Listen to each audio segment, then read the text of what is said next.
في صباح هادئ بدأ الشعور بالجوع يسيطر، ومعه بدأت الفكرة. هناك وجبة تبدو سهلة، لكنها لا تثق بأحد. قبل متابعة الخطة، لا تنسى الإعجاب والاشتراك، فالمغامرة تستحق. اللحظة الحاسمة تحتاج هدوءا وتركيزا بلا تردد. وكالعادة الفوضى تظهر في أسوأ توقيت.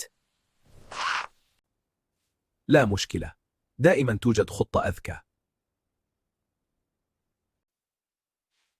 الذكاء لا يقفز، الذكاء ينتظر. إذا أعجبتك المغامرة، القادمة أكثر دهاء.